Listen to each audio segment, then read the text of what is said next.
பெஞ்சல் புயலால் கொட்டி தீர்த்த கனமழை காரணமாக புதுச்சேரி புதிய பேருந்து நிலையம் அருகே உள்ள ராஜா நகர், முத்தமிழ் நகர், அருந்ததியர் நகர் உள்ளிட்ட பகுதிகளில் வீடுகள் மற்றும் சாலைகளில் மழைநீர் தேங்கியுள்ளதால் மக்கள் கடும் அவதிக்கு ஆளாகியிருக்கிறார்கள். வீட்டுல என்னென்ன தேவை பொருள், வாஷிங் மிஷின், ஃப்ரிட்ஜ், ஏசி எல்லாமே பாதித்தாங்க. ஏசி மட்டும் தான் மேலே இருக்கிறதுனால தண்ணி ஏறல. பெட்டு கிட்ட எல்லாமே ஃபுல்லாவே நனைஞ்சு போச்சு. எல்லாமே அவுட் தான். இப்போ பசங்க எல்லாமே மூச்சுன்னு தான் இருக்கிறாங்க. நைட்டு ஃபுல்லாக மூச்சுன்னு தான் இருக்கிறாங்க. ஒரு முட்டுக்கால அளவுக்கு வீட்டு உள்ள இருக்குது. வெளியில வந்தாக்கா நம்ம இடுப்பு அளவுக்கு இருக்குது. இதான் பாக்குறீங்களா? இப்போ அந்த சாக்கடையெல்லாம் நாங்கள் கிளீன் பண்ணோம். எங்க அவரு எதிரே பாருங்க. அவரு நாங்களா இப்போ கிளீன் பண்ணி அதை போட்டுக்கிறோம் பாருங்க. புதுச்சேரி அரசு உரிய நடவடிக்கை எடுத்துதான் என்று தெரியல. ஏன்னா இந்த அளவுக்கு பாதிப்பு இருக்கு. திடீர்னு இந்த அளவுக்கு மழை பெஞ்சிருக்கு. அரசு எல்லாருக்குமே சமமா ஒரு பாதிக்கப்பட்டாங்கன்னு சொல்லிட்டு எல்லா ரேஷன் கார்டுக்கும் ஒரு 4000 2000 கொடுக்காம உண்மையா பாதிக்கப்பட்டவங்களுக்கு யாருக்கும் அது போல மக்களுக்கு கண்டறிஞ்சு அவங்களுக்கு உரிய நடவடிக்கை எடுக்கணும். இது தொடர்பான விவரங்களை களத்திலிருந்து நேரலையில் இணைகிறார் எமது செய்தியாளர் சிலம்பரசன். சிலம்பரசன், வணக்கம். நீங்க தற்போது எந்த பகுதியில் இருக்கீங்க? இந்த பெஞ்சல் புயலோட தாக்கம் எப்படி இருக்கு நீங்க இருக்கக்கூடிய பகுதியில?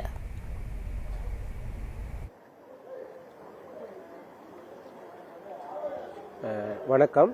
அந்த பெஞ்சல் புயலின் தாக்கத்தின் காரணமாக குறிப்பாக பெஞ்சல் புயலானது புதுச்சேரி கடலூருக்கு இடையே நேற்று 8:30 மணி அளவில் கரையை கடக்க தொடங்கி 11:30 மணிக்கு கரையை கடந்தது. அதன் காரணமாக நேற்று விடிய கொட்டி தீர்த்த கனமழையின் காரணமாக புதுச்சேரி முழுவதும் தாழ்வான பகுதிகளில் வெள்ள நீரானது சூழப்பட்டிருக்கிறது.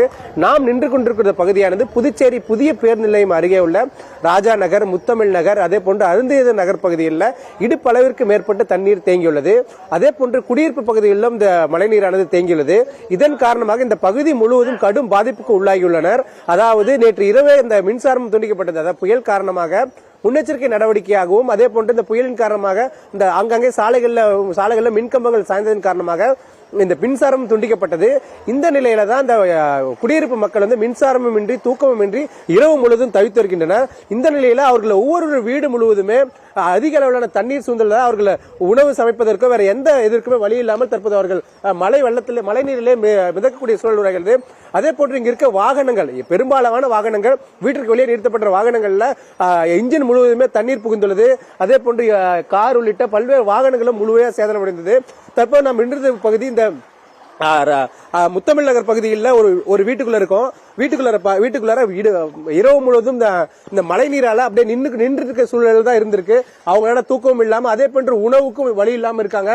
குறிப்பா புதுச்சேரி மாநில அரசாங்கம் இந்த பகுதியில் ஒரு பால் பாக்கெட்டாவது விநியோகம் பண்ணணும், அதே போன்ற ஒரு பிரெட் பாக்கெட்டையாவது விநியோகம் பண்ணணுங்கிறது இவங்களோட கோரிக்கையா இருக்கு. ஏன்னா சிறு குழந்தைகள் முதல் பெரியவர்கள் மாதிரி இரவு முதல் இன்று தற்போது வரை எந்த உணவும் இன்றி அதே போன்று இந்த அதிக அளவிலான வெள்ளமானது டிரைனேஜ் முழுவதுமே வெள்ளமாக சூழப்பட்டிருக்காங்க. அவர்களுடைய இந்த இயற்கை உபாதைகளை கூட கழிக்க முடியாத சூழல் இந்த பகுதியில் இருக்கு. அதே போன்று இந்த பகுதியிலிருந்து வெளியே செல்ல முடியாத அளவுக்கு அதாவது சிறியவர்களையோ அதே போன்று முதியவர்கள் இந்த பகுதியில் வெளியே உடல்நிலை பாதிக்கப்பட்டிருந்தாலும் கூட அவர்கள் மருத்துவமனைக்கு செல்ல முடியாத சூழல் தான் இந்த பகுதியில் இருக்கு.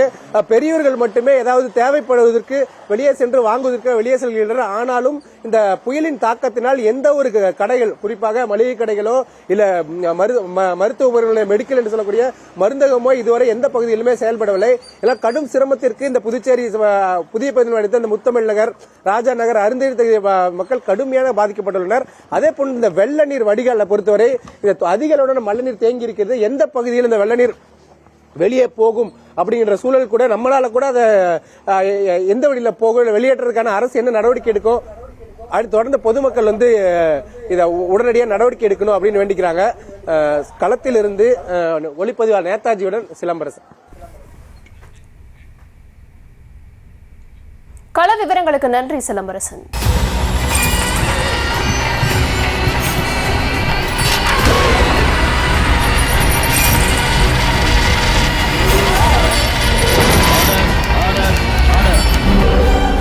குற்றங்களின் மறுபரிமாணம் நிகழ்தகவு நமது நியூஸ் தமிழ் தொலைக்காட்சியில் விரைவில்.